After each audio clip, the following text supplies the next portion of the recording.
This is Jackie, and I'm here with Aaron of Headcount. Tell me a little bit about Headcount and how it got started.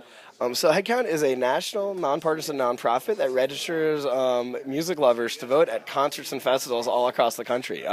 We are in our 12th year at Headcount. Headcount started in 2004. It was created. It was a brainchild of our two co-founders, Andy Bernstein and his good friend Mark Brownstein, the bassist for the Disco Biscuits.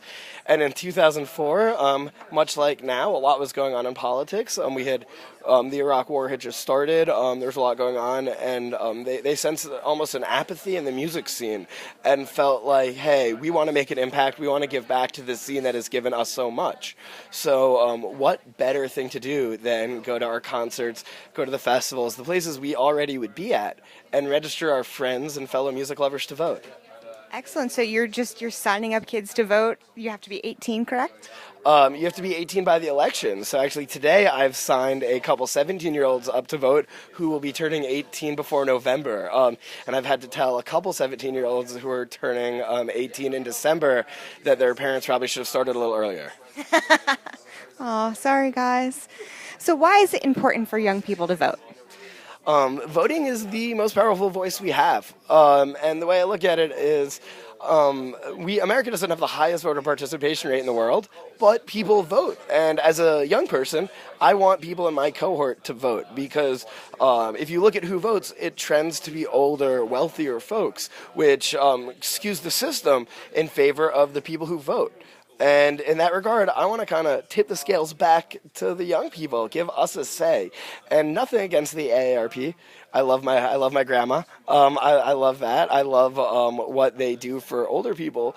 But there is no young persons of America that is kind of fighting for our issues. So the way I think about it is if we go to places, if I register people to vote, we're able to make the impact. We're able to get people to make change. And a lot of people in various music scenes that are young, they might not fully realize what voting can do.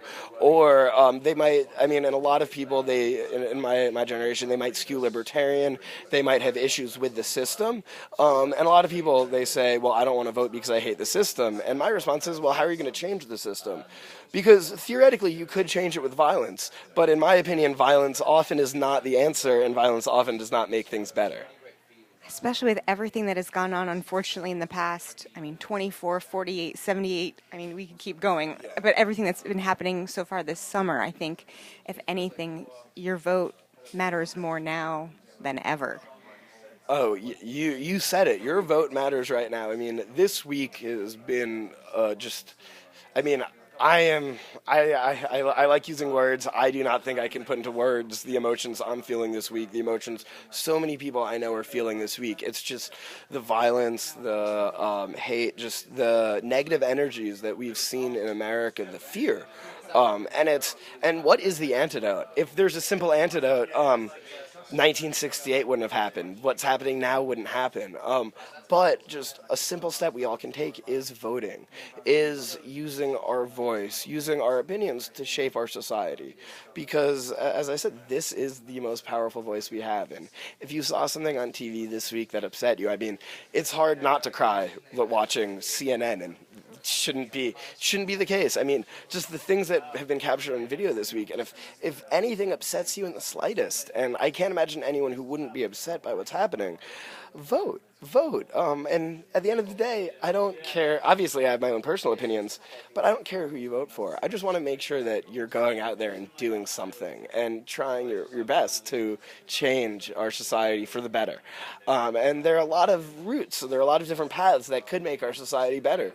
Some that I might personally believe in, some that a lot of other people believe in. But at the end of the day, everybody who runs for president, who runs for public office, runs to make things better. Nobody's running to make things worse. Even if you disagree with them, we all, at the end of the day, have the same goals. For us to be safe, for us to be happy, for people to get jobs, for just us to be able to sleep at night without having to cry ourselves to sleep. And it sucks in so many ways, but there are just so many paths that can change America for the better. And I'm not going to tell you which path to take, but I want to give you the wheels to find that path. And it all starts with voting, so make sure that you head over to Headcount if you're here at Warped Tour, because your vote matters. This is Jackie with In the Key of Change.